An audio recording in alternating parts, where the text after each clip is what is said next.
इतिहास में एक ऐसा सम्राट हुआ जिसे एक गुरु ने गुमनामी से उठाकर पूरे भारत का शासक बना दिया। वह सम्राट था चंद्रगुप्त मौर्य और उसके पीछे खड़े थे महान राजनीतिकार चाणक्य। चाणक्य के मार्गदर्शन में चंद्रगुप्त ने न सिर्फ नंद वंश को हराया बल्कि एक शक्तिशाली मौर्य साम्राज्य की स्थापना की। उसकी राजनीति बहुत ही मजबूत और योजनाबद्ध थी। चाणक्य की नीति के अनुसार राज्य को प्रांतों में बांटा गया, अधिकारियों की नियुक्ति की गई और एक विशाल सेना तैयार की गई। इसी दौरान उसका सामना हुआ यूनानी शासक सेल्यूकस निकेटर से। लगभग 305 ईसा पूर्व दोनों के बीच युद्ध हुआ, लेकिन चंद्रगुप्त की शक्ति के सामने सेल्यूकस टिक नहीं सका। आखिरकार दोनों के बीच एक संधि हुई।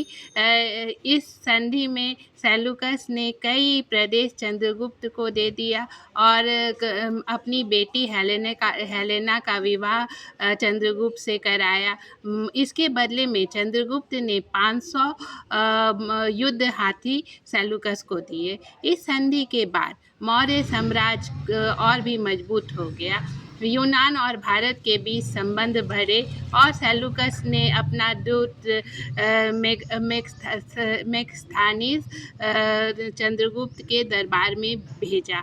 मृत्यु के अंत का जीवन में कहा जाता है कि अंतिम समय में चंद्रगुप्त ने राजपाट छोड़ दिया और जैन धर्म अपना लिया। वह दक्षिण भारत के श्रवणबेला चले गए। वहीं उन्होंने कठोर तपस्या की और अंत में सल्लेखना नाम का जैन परंपरा के अनुसार अपने जीवन का अंत किया। बिंदुसार का शासन के बाद चंद्रगुप्त की शासन शुरू हुआ। चंद्रगुप्त की मृत्यु के बाद उसका पुत्र बिंदुसार सिंहासन पर बैठा।